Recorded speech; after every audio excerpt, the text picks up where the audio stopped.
చట్టసభలకు ఎన్నికైన ప్రజాప్రతినిధులపై ఎన్నికల పిటిషన్ దాఖలు చేయడానికి స్పష్టమైన ఆధారాలుండాలని హైకోర్టు స్పష్టం చేసింది.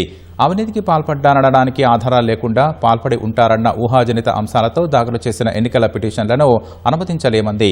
సాధారణ ఆరోపణలతో పిటిషన్లు దాఖలు చేసినట్లు ఎన్నికల పిటిషన్లను దాఖలు చేయరాదంటూ కేటీఆర్పై దాఖలైన 2 ఎన్నికల పిటిషన్లను హైకోర్టు కొట్టివేస్తూ తీర్పు వెలువరించింది.